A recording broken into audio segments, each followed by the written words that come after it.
Good morning, आप देख रहे हैं इंडिया डेली। आपके साथ मैं हूं मोनिका सिंह और शुरुआत बड़ी खबर के साथ करते हैं। युद्ध में अमेरिका की टेक कंपनीज पर बड़ा खतरा मंडरा रहा है। युद्ध में यूएस की टेक कंपनीज पर बड़ा खतरा। ईरान ने एप्पल, गूगल समेत 18 कंपनीज को धमकी दे दी है। एप्पल, गूगल समेत 18 कंपनीज को हमले की धमकी दी गई है। ईरान ने कहा कि कंपनीज युद्ध में शामिल है। ऐसे में जो कर्मचारी हैं वो दफ्तर से दूर रहेंगे। चेतावनी जो है वो जारी की गई है। आज अमेरिकी टेक कंपनीज पर हमला करने की धमकी दी गई है। तो ये बहुत बड़ी जानकारी हो जाती है उन तमाम लोगों के लिए, क्योंकि जाहिर तौर पर देखिए गूगल जो है वर्ल्ड वाइड बतौर सर्च इंजन इस्तेमाल किया जाता है। इसके अलावा अगर हम एप्पल का जिक्र कर लें तो एप्पल भी आज की तारीख में बहुत ज्यादा अगर देखें वो एसेंशियल चीजों में आता है। इसका इस्तेमाल ज्यादातर लोग करते हैं। तो ये तमाम बड़ी कंपनियों के अलावा 18 कंपनीज का जिक्र हुआ है, यानी कि टेक्नोलॉजी पर यहाँ पर हमला। और अगर तकनीक पर हमला होगा तो निश्चित तौर पर आप समझ सकते हैं किस तरीके से हम टेक्नोलॉजी पर डिपेंडेंट है आजकल। ईरान ने एप्पल, गूगल समेत 18 कंपनीज को धमकी दी है। 18 कंपनीज को हमले की धमकी जो है वो ईरान की तरफ से दी गई है और कहा कि ये जो कंपनियां हैं, ये जो कंपनीज हैं, ये युद्ध में शामिल रही हैं। ऐसे में इन्हें खामियाजा भुगतना पड़ेगा। जो कर्मचारी हैं वो दफ्तर से दूर रहे, क्योंकि आज ये बड़ा हमला जो है वो ईरान की तरफ से हो सकता है। और ज्यादा इंफॉर्मेशन के लिए मेरे साथ न्यूज रूम से मेरी सहयोगी गीतू चौहान जुड़ रही हैं।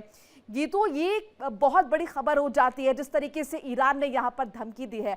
18 टेक कंपनीज पर जो है यहाँ पर हमले की धमकी दी गई है। निश्चित तौर पर ये सिर्फ हमला जो है अमेरिका पर नहीं होगा, बल्कि वर्ल्ड वाइड इसका इम्पैक्ट होगा।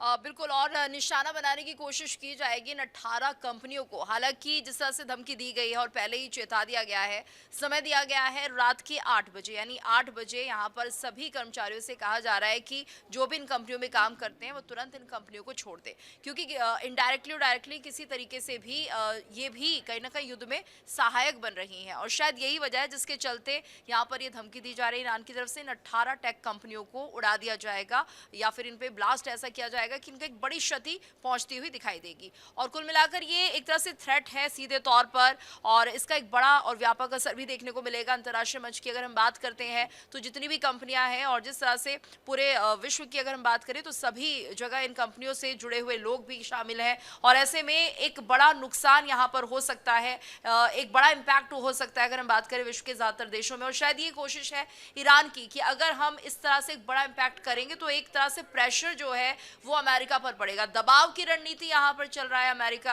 ईरान किस तरीके से भी जो है दबाव बढ़े और इस युद्ध को रोका जाए या फिर जो ईरान की शर्तें हैं उन पर काम किया जाए या अमेरिका उनको मान ले। लेकिन सीधे तौर पर ये खुली धमकी है। 8 बजे के बाद देखना होगा कि अब वाकई जिस तरह से ईरानी धमकी दे रहा है वो सच कह रहा है, क्योंकि अगर ऐसा होता है, अगर इन कंपनियों को निशाने पर लिया जाता है तो एक बहुत बड़ा नुकसान है वर्ल्ड वाइड। अगर हम देखें तो एक बड़ा इंपैक्ट भी देखने को मिलेगा जिस तरह से हॉर्मुज़ स्ट्रेट को लेकर। ये भी देखना होगा कि इससे पहले अमेरिका क्या तैयारियां करता है, क्योंकि ये बहुत बड़ी खबर हो जाती है। इस बीच एक और अपडेट साझा कर लूं, मैं आपके पास लौट रही हूं।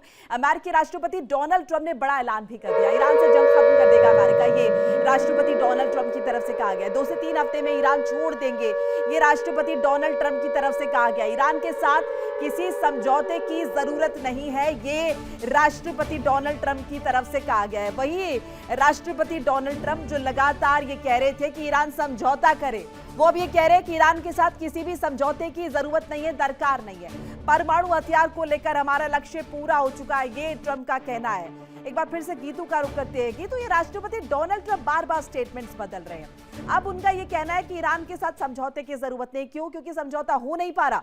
इसके साथ साथ जरा ये भी समझाइए, परमाणु हथियार को लेकर लक्ष्य पूरा हो चुका है, ये ट्रंप का कहना। अब ये कौन सा लक्ष्य जिसके बारे में और किसी को नहीं पता, लेकिन अमेरिका का ये लक्ष्य पूर्ण हो चुका है।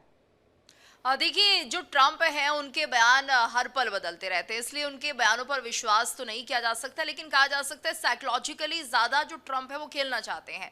उन्हें लगता है कि नेटो देशों ने उनका साथ छोड़ दिया है, अब वो सिर्फ खुद इस अकेले युद्ध में है, उनके साथ इजरायल है। लेकिन इसके अलावा उन्हें ऐसा लग रहा है कि कहीं ना कहीं जो साइकोलॉजिकली इन बातों का एक प्रभाव पड़ता हुआ दिखाई देगा। और सुपर पावर के तौर पर जिस तरह से अमेरिका जाना जाता है, तो कम से कम उसकी जो साख है पूरे विश्व में वो बनी रहेगी कि देखिए हमने अपनी शर्तों पर युद्ध को खत्म किया है। हालांकि वो किस तरह से फंसे हुए हैं हॉर्मुज स्ट्रेट को लेकर, ये हर कोई जानता है। और यहाँ पर सीधे तौर पर एक तरह से वो ये दिखाना चाहते हैं कि हमने जीत हासिल कर ली है। हालांकि अभी सेनाओं को वापस नहीं बुलाया जाएगा। अमेरिकी जवान जो लगातार मौके पर मौजूद हैं, जितनी भी साइट्स यहाँ पर अमेरिका की है, अमेरिकी एयर बेसिस है, वहां पर अभी भी जो अमेरिका के जवान है वो तैनात रहेंगे, सैनिक वहां पर मौजूद रहेंगे। उनकी वापसी के लिए कोई प्लान नहीं बनाया गया है, लेकिन किस तरह से इस युद्ध को खत्म करेंगे 2 से 3 हफ्ते की बात वो कह रहे हैं। और अपनी तरफ से वो कह रहे हैं कि 9 तारीख को उनकी एक वार्ता होनी है ईरान के साथ। हालांकि ईरान भी लगातार ये कह रहा है कि अगर अमेरिका इस बात पर राजी होता है कि भविष्य में कभी हमला नहीं करेगा, जितना नुकसान ईरान में हुआ है उसकी भरपाई करेगा, और हॉर्मुज स्ट्रेट को लेकर पूर्ण अधिकार ईरान का होगा, ये सब उसकी शर्तें हैं। और इन शर्तों पर जाहिर सी बात है अमेरिका कहीं से भी झुकने को तैयार नहीं है। और अगर ऐसा नहीं होता तो अमेरिका के सामने भी एक चुनौती होगी, क्योंकि हॉर्मुज स्ट्रेट अभी भी एक चुनौती बना हुआ है। साथ यहाँ पर देखिए ट्रंप ने ये भी ऐड ऑन कर दिया कि अगर नेटो देश हमारा साथ नहीं दे रहे हैं और उन्हें तेल चाहिए तो अपने आप डील कर ले, हॉर्मुज स्ट्रेट को लेकर बातचीत कर ले वो अपने आप ईरान से। मैं भी देखूंगी किस तरह से वो इस मामले को सुलझाते हैं। तो एक तरह से नेटो देशों को भी उन्होंने यहाँ पर इनडायरेक्टली धमकी दे दी है। कहीं ना कहीं तो ऐसा लग रहा है कि राष्ट्रपति डोनाल्ड ट्रंप के हिसाब से कि उन्होंने बेवजह पंगा ले लिया है, पर जो असली जंग है वो ईरान इजराइल की थी। आप मेरे साथ बने रहिए। लेबनान में इजराइल ने तबाही मचाई है। लेबनान में इजराइल ने तबाही मचाई है। इजराइल के हवाई हमलों से दहला है लेबनान। हमलों से चारों तरफ आग का तांडव नजर आई है। बड़ी खबर आपको बता रहे हैं, लेबनान में इजराइल ने तबाही मचाई है। लेबनान में इजराइल की तरफ से ये तबाही और हवाई हमले लगातार हो रहे हैं। दहला है यहाँ से लेबनान और चारों तरफ से आग का तांडव जो है वो नजर आया है। तो देखिए, भले ही अमेरिका के सुर यहाँ पर बदले हुए हमें नजर आ रहे हैं, लेकिन इजराइल और ईरान वो लगातार इन हमलों में इन्वॉल्व है और एक दूसरे पर लगातार, चाहे मिसाइल की बात कर लें, बमबारी की बात कर लें, ड्रोन अटैक्स की बात कर लें, वो लगातार किए जा रहे हैं। इसी कड़ी में लेबनान में इजराइल ने भारी तबाही मचाई है। इजराइल के हवाई हमलों से यहाँ पर लेबनान जो है वो दहला हुआ दिखाई दिया। चारों तरफ आग का तांडव और इन सबके बीच पिस रहे हैं यहाँ के जो मासूम निर्दोष लोग हैं। गीतू का एक बार फिर से रुक करते हैं। गीतू, भले ही अमेरिका के सुर बदले हुए, लेकिन ये जो जंग है इजराइल और ईरान की, ये नहीं लगता कि अभी थमने वाली है। बिल्कुल। और इजराइल तो देखिए यहाँ पर एक तरह से उसे लग रहा है कि किसी भी तरह से जो इलेक्शंस हैं, नेतन्याहू को लगता है कि अगर वो पोस्टपोन हो जाए इन्हीं सब जंग के बीच तो ज्यादा फायदा उसे होता हुआ दिखाई दे रहा है। वहां पर सत्ता परिवर्तन ना हो, इसकी कोशिश वहां के वरिष्ठ ही कर रहे हैं। खुद नेतन्याहू ये चाहते हैं कि सत्ता परिवर्तन होता है तो वहां की जनता उनसे सवाल जवाब करेगी और हो सकता है उनका एक तरह से वहां से सफाया भी हो जाए।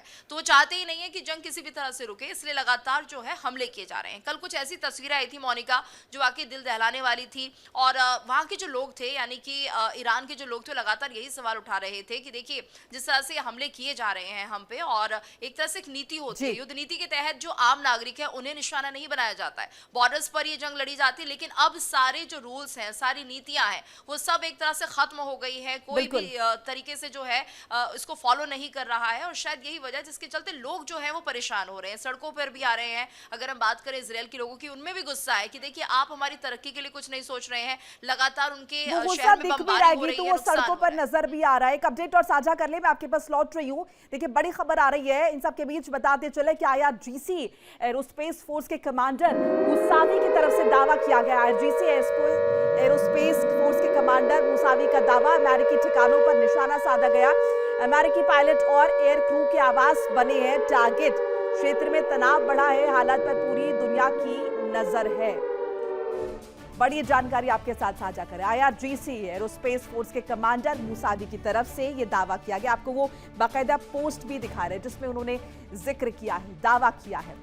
IRGC एरोस्पेस फोर्स के कमांडर मुसावी की तरफ से दावा किया गया, अमेरिकी ठिकानों पर निशाना साधा गया है। गीतू का एक बार फिर से रुक करते हैं। गीतू, भले ही ये कहना है यहाँ पर अमेरिका का कि अब युद्ध खत्म होने वाला है, लेकिन इसका मतलब ये नहीं कि यहाँ पर हमले जो है वो रुक गए हैं, या फिर ये बताना पब्लिक फ्रंट पर जाकर कि हम हावी हो रहे हैं, वो लगातार जारी है। दोनों ही तरफ से लगातार पोस्ट शेयर हो रहे हैं, वीडियोज शेयर हो रहे हैं, फोटोज आ रहे हैं जो ये बता रहे हैं कि ये जो पक्ष है ये दूसरे पक्ष पर हावी हो रहा है। और उसी कड़ी में ये जो है मुसावी की तरफ से भी एक बड़ा दावा किया गया है।